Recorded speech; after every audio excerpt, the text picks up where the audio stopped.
Masahiro Matsuno with another play for the ages.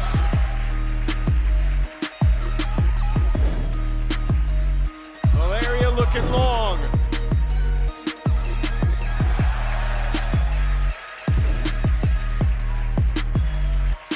Ball check gets open again.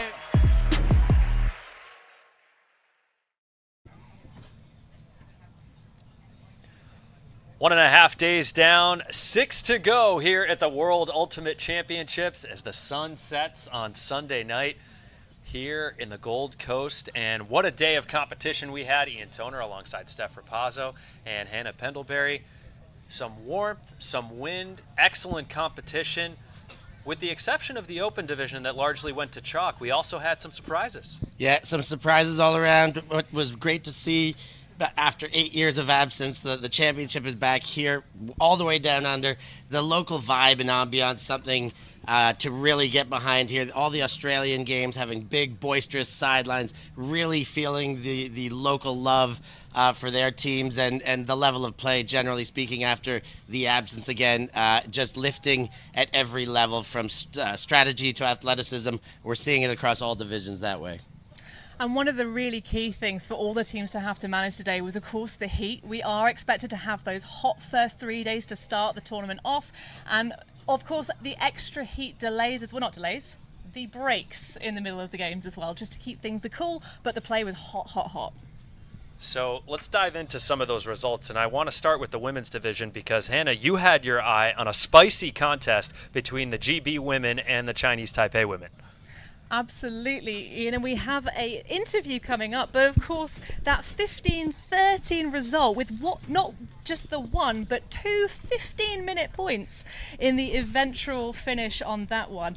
So we're going to be joined by Leilani Lai and Hong Ulhan from the Chinese Taipei women's team.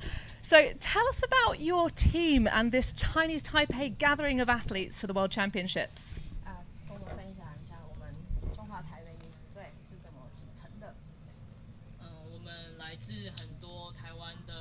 Mix 的俱乐部，那我们也从去年的 AOU GCC， 然后一直希望大家成员可以一样，然后来到我们挑战我们的 WUC。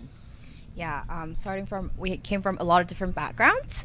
There's people from under 24s last year, and we have a lot of members that's the same as AUGC that we played last year, and we try to keep it the same to come to WUC this year. 然后我们还有加入一些在美国打飞盘的选手，所以我们这次的成员有非常的多。Yeah, we also include a lot of like Taiwanese American players that we have on the team, and they bring a lot of different dynamic and experience to their team. Yes. Fantastic. So tell us about the story of the game. What was it like playing it? 告诉一下我们刚刚打的那场比赛的故事大概是什么样子。在比赛开始前，我们都希望我们可以拿下来，所以我们一直跟队友喊话说我们可以，我们可以。那在过程中，其实也是比赛是非常接近的。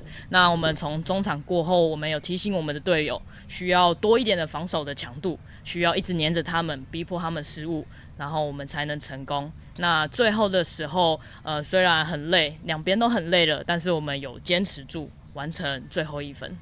Yeah, from the start, everyone have a goal to win this game. And at the start, it was really, really close. It was 1 point here, 1 point there.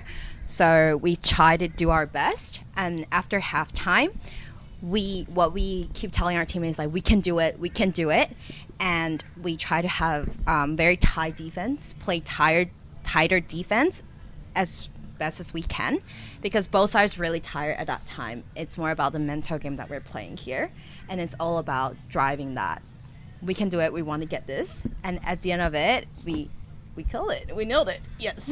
You did. That last sort of section of play was really exciting, and as you say, you got the win by 2 in the end. Yes. But if you had to pick only one of the moments from that game as the most important for you, what would it be? 如果只能在刚刚那场比赛选一个最关键的点，你觉得是什么点？我觉得是心态上的坚持。因为从台湾其实很少有参加国际赛的经验，那我们以前很常在最后的时候会整个心态会崩掉。那我觉得我们从上个月马来西亚的公开赛，我们一直在push 他们做这件事情，要坚持住，而且教练还有队友会给很明确的指令，引导他们一直做这件事情。然后我觉得最后大家有坚持住，然后才有完成了这个比赛。Yeah, so I guess the most important thing is the mental game that we talk to ourselves. We keep telling ourselves that we can do it, because Chinese Taipei doesn't really involve in a lot of international competitions. So it's really hard for us to play against people and then have that mindset, be like, I can do this, because previously a lot of our international games, we lost on our mindsets. So that's one thing that we really focus on, and our coach really push us, and our captains really give direct directions about, oh, you should cut this way, more on defense, more around. It's not just like keep going, you know. It's a lot of instructions, and that's how we, I think that's like the most important key point for the game. Yes. Mentality has definitely been on the rise at World Championships. We've got lots of mental coaches, all that kind of stuff. Well, thank you so much for your time. Congratulations on taking the pool upset, and good luck in the rest of your games. Thank you. Thank you for having us. Thank you. Thank you very much. Congratulations to the Chinese Taipei squad, emerging victorious 15-13 over the GB women. And here's a look at the standings in the mixed division now, and I think the big storyline coming out of that one is the Indian squad upsetting New Zealand, and New Zealand was crying on the sidelines because not only did that spell doom for their fate in this tournament, but it also spelled doom for their prospects of earning one of those coveted bids to the World Games in Chengdu next summer. Absolutely. Really on the rocks are that New Zealand chances. They were kind of considered one of the outside favourites really in the running, of course, entering teams in all three divisions. And we had their Open team, of course, giving us that display on the Showcase Opener yesterday. But Steph, tell us a bit more about it. Yeah, well, of course it's not over for New Zealand. It is a big hit. They know they've got the top of the pool remaining. They've got to take on the Italians. They've got to take on the Australians. Those are games that they recognize as certainly more difficult to get those wins. Now they're just going to have to dig a lot deeper. If these results stand and they go through, this will turn into a very tough loss for New Zealand to swallow in the near future. So New Zealand is battling the Italians at 11 a.m. local tomorrow, September 2nd. And I know you know the Italian side well. Do you have a view on what the keys to victory might be for the Kiwi side? Yeah, tough. The Italian team is just stacked full of talent over there. The female matching side, probably a bit more so. Scazzieri, who's doing it over stateside with Fury, Elena Benghi, Nicole Lafiata. They've got a couple big statured girls who can really do it on both ends of the field. Trying to neutralize them, job one. Otherwise, they've got speed and athleticism all over. New Zealand are going to have their hands full. I think on a windy day, a deep game, a big game might be a way that they could have an advantage, certainly targeting their male matching players against the Italians.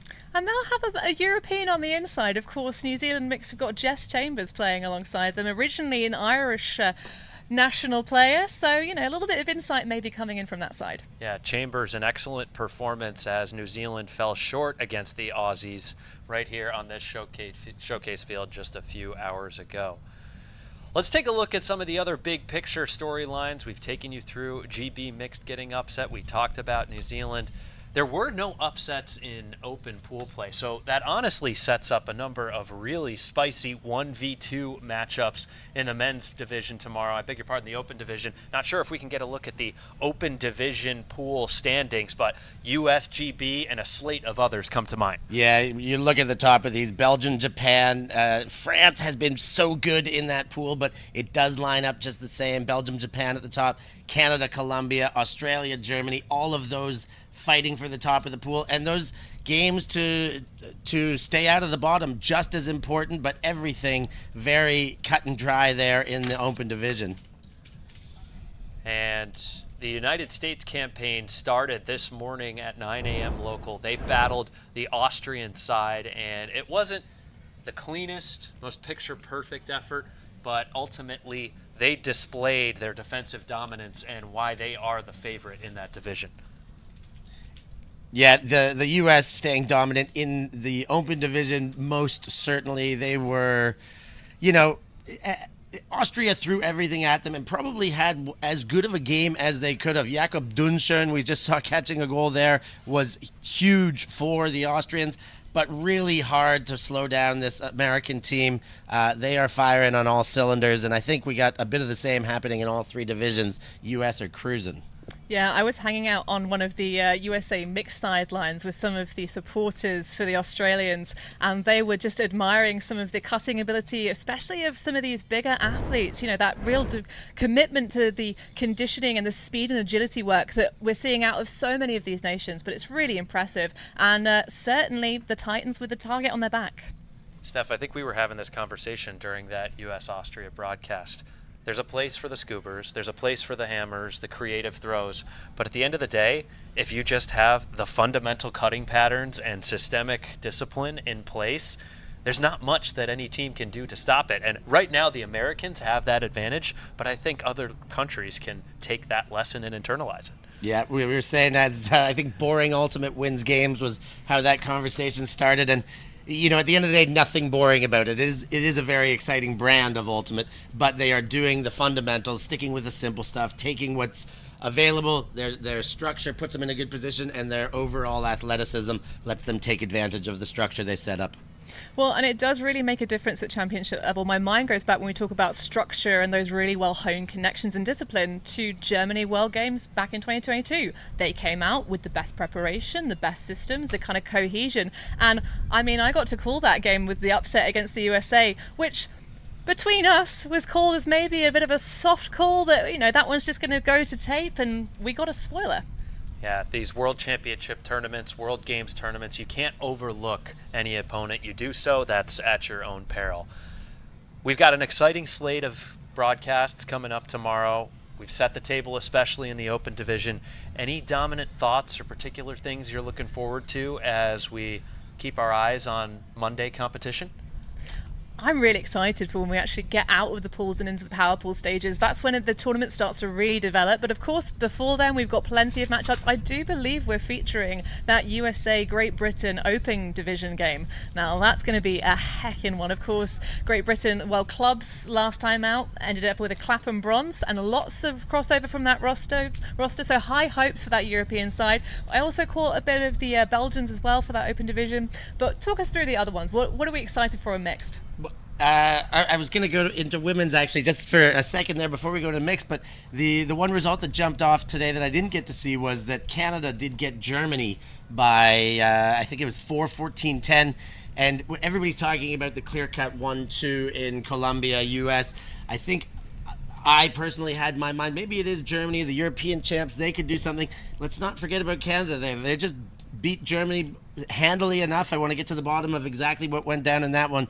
But another team, you know, do not undersell the Canadians, and maybe not still the Germans, even after a day one loss there in the women's division.